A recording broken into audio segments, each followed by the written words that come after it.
क्या आप भी स्टन ग्रेनेड फेंक के खुद ही स्टन हो जाते हो? क्या आपको भी लगा कि मोलोटोव एक नशीला पदार्थ है? क्या आप भी एक स्मोक थ्रोअर हो? तो आज का वीडियो आपके लिए होगा अच्छा, क्योंकि आज हम करेंगे थ्रोएबल्स पे चर्चा। वेलकम दोस्तों, अगर बैटल ग्राउंड्स में करना हो बूम बाम तो फाइट्स लेनी पड़ेंगी घमासान। विक्टर है मेरा नाम और टिप देना मेरा काम।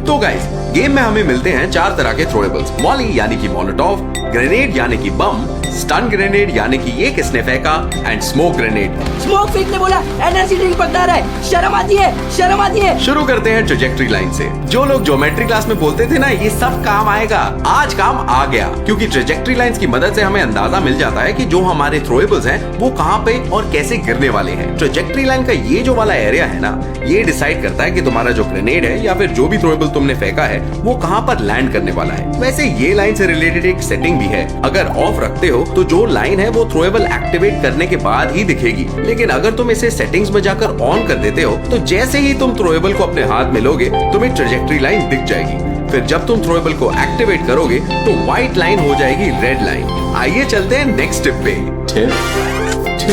तो चलो अब बात करते हैं ग्रेनेड्स यानी कि बम की। तो यहाँ पे जैसे ही तुम एक ग्रेनेड को एक्टिवेट करते हो तो तुम्हें अबाउट 7 सेकंड्स मिलते हैं अपने टारगेट तक पहुँचाने के लिए। तो ऐसे में जो टाइमिंग है वो गाइस बहुत ही ज्यादा क्रूशियल हो जाती है, क्योंकि जल्दी फेंक दिया तो एनिमी को भागने का टाइम मिल जाएगा, और अगर बहुत लेट फेंका तो तुम खुद के ही नेड से नेड हो जाओगे। अगर मिड रेंज पे हो तो अबाउट 3 सेकंड्स पे ग्रेनेड फेंकोगे तो चांसेस ज्यादा रहेंगे कि तुम्हारा एनिमी जो है वो उससे कनेक्ट होने वाला है और वो डाउन हो जाएगा। तो गाइस, ग्रेनेड को अपने टारगेट तक पहुंचाने के लिए हमेशा जो अपना ग्रेनेड है उसका जो एम है वो तुम्हें एनिमी के सर पर नहीं रखना, उसके फुट पर ही रखना है, क्योंकि अगर तुम सर पर रखते हो तो देख सकते हो यहाँ पे जो ग्रेनेड है ना वो वेस्ट हो गया। लेकिन गाइज, अगर एनिमी के फुट पे तुम जो है वो एम करके अपना नेड थ्रो करते हो तो यहाँ पे ज्यादा चांसेस रहेंगे कि तुम्हारा जो नेड है वो एनिमी को नॉक कर देगा या फिनिश कर देगा।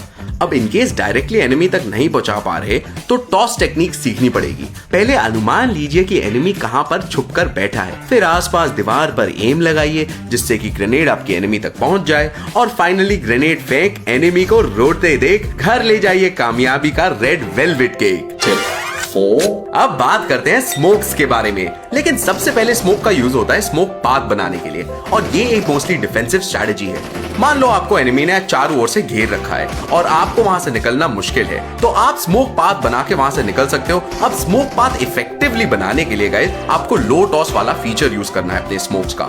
अगर ढंग से वो तुम यूज करो तो तुम्हारा जो स्मोक पाथ है वो एकदम परफेक्टली बनेगा। अब इसी ट्रिक का एक एडवांस यूज है कि अगर तुम बहुत ही देर से एक जगह पे कैंप कर रहे हो, एनिमी चारों ओर से घेर रखा है, तो तुम एक फेक स्मोक डाल सकते हो ताकि एनिमी को लगे कि तुम वहां से भागने की कोशिश कर रहे हो, लेकिन वो असल में उनको सिर्फ डिस्ट्रैक्ट करने के लिए, और जब उनका ध्यान वहां चला जाएगा और उनको इजीली नॉक करने पे फोकस रखो। अब आते हैं गाइस इसके तीसरे यूज पे। जिन एनिमीज को तुमने नॉक किया है उनका लूट लूटने में मजा तो आ रहा होगा, लेकिन ये मजा बन सकती है एक सजा।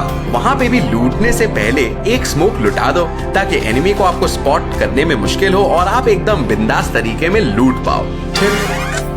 Now let's talk about Molly guys. Molly की टाइमिंग वगैरह का स्ट्रेस लेने की जरूरत नहीं है, क्योंकि इसमें ग्रेनेड की तरह 7 सेकंड का टाइम लिमिट नहीं होता, तो इसे फेंकना इजी है। क्योंकि ग्रेनेड को जैसे बाउंस वगैरह कर सकते हो, मॉली के साथ ये सब नहीं कर सकते, और यदि निशाना चूक गया या खुद के ही आसपास फूट गया तो आपका स्क्वाड देसी रियलिटी शो के जजेस की तरह बोलेंगे, भाई आग लगा दी, आग आग लगा दी। मॉली का सबसे बड़ा प्लस ये है कि अगर एनिमी एक कन्फाइंड स्पेस में है जहाँ पे एनिमी के आसपास ज्यादा इधर उधर भागने की जगह नहीं है, वहां पर अगर तुम मॉलीज फेंकते हो तो गेम जल्दी से खत्म कर सकते हो।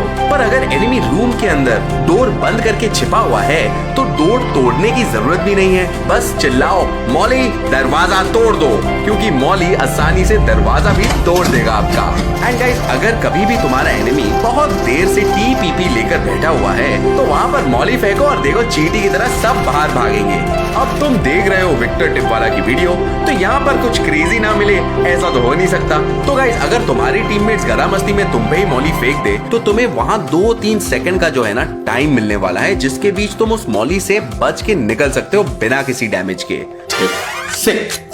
Now let's talk about stun. Stun grenade फेंकने से एनिमी थोड़ी देर के लिए मस्त अंधा बहरा हो जाता है और उसे कुछ समझ या दिखाई नहीं देता। ऐसे में तुम जाके उसे नॉक कर सकते हो और कह सकते हो चौक गए। वैसे ये स्टन ग्रेनेड कोई डैमेज नहीं देता, लेकिन इसका इस्तेमाल तुम्हें ध्यान रख के करना होगा, क्योंकि अगर इसे तुम ओवर कुक कर लेते हो तो भाई एनिमी को छोड़ो और तुम्हारी खुद की स्क्रीन पूरी व्हाइट हो जाएगी। तो इसे थोड़ा केयरफुली यूज करना। 7 तो ये थे हमारे थ्रोएबल्स, लेकिन इन सारे थ्रोएबल्स के लिए थोड़े एक्स्ट्रा टिप्स भी बता देता हूँ। अब जो ग्रेनेड है इसको तुम ज्यादा दूर तक नहीं फेंक सकते हो, लेकिन एक सिंपल ट्रिक यूज करके तुम इसे थोड़ा और दूर तक जरूर फेंक पाओगे। वो है जंप एंड थ्रो। गाइस ऐसे में तुम्हारा ग्रेनेड 70 to 80 मीटर्स तक आराम से चले जाएगा और इतनी दूर तक भी तुम एनिमीज को नॉक कर पाओगे। लेकिन याद रहे, अगर दूर तक फेंक रहे हो तो जल्दी फेंकना जरूरी है, क्योंकि थोड़ी भी देर के लिए हाथ में तुम कुक करोगे तो ग्रेनेड पहुंचने से पहले ही फट जाएगा और ऐसे में तुम्हारा ग्रेनेड तो वेस्ट होगा ही और आसपास एनिमीज को भी अंदाजा हो जाएगा कि एनिमी आसपास है। 8 तो गाइस ओम चलाने में बहुत मजा आता तो है, लेकिन अगर ओम के साथ 8x मिल जाए तब तो भाई अलग ही मजा आता है। वैसे ही अगर तुम कई थ्रोएबल्स को साथ में यूज करो तो तुम ज्यादा मजे ले पाओगे, जैसा कि मैंने यहाँ पे किया। अब केओस बनाने के लिए यहाँ पे मैंने स्मोक तो कर दिया ताकि कोई एनिमी जो है बाहर ना जा पाए, और फिर मैंने वहाँ पर एक मॉली डाल दी। तो ऐसे में गाइस मॉली भी उसे दिखी नहीं और कोई भी थ्रोएबल्स भी नहीं दिखा और मजे ही मजे में बंदे को नॉक हो गया। ठीक वैसे ही यहाँ देखो, अब यहाँ पे मुझे नेड करना था, लेकिन अगर मैं डायरेक्ट नेड करता तो ओपन से जाकर एनिमी को एक अपॉर्चुनिटी देता मुझे नॉक करने की। तो पहले मैंने यहाँ पे स्मोक किया और स्मोक होते ही मैंने वहाँ पे आराम से जो है थोड़ा सा साइड जाकर अपना नेड कर दिया और यहाँ पे एनिमी नॉक हो गया। 9 अब आज की लास्ट टिप होने वाली है गाइस एक प्रो टिप। तो यहाँ पे गाइस जब भी तुम्हें कोई ग्रेनेड करना हो या फिर कोई भी थ्रोएबल करना हो, तो अगर तुम्हारे पास एक परफेक्ट एंगल नहीं है तो यहाँ पे तुम्हें अपने आई बटन का यूज करना है और थोड़े से इस आई बटन को नीचे कर दोगे, उसकी मदद से तुम्हें ऊपर का एंगल जो है वो आ जाएगा और तुम एनिमी को आराम से स्पॉट कर पाओगे और साथ ही साथ उस पर अपना जो थ्रोएबल है वो एकदम एक्यूरेटली फेंक पाओगे। और ज्यादातर गाइस प्रो प्लेयर्स जो है वो इसे यूज करते हैं, तो तुम भी हमेशा अपनी गेम प्ले में इस चीज को यूज करो और देखो how you become a pro throwable taker. तो ये था आज का एपिसोड। उम्मीद है इसके बाद आपके सारे थ्रोएबल्स और उनके कॉम्बिनेशंस अच्छी तरीके से यूज कर पाओगे। नीचे कमेंट्स में बताओ BGMI की मैप में कौन से एरिया में सबसे ज्यादा बॉम्ब गिराने का मन करता है। अब मिलते हैं टफा टिप्स के अगले एपिसोड में, तब तक के लिए मैं भी 1-2 और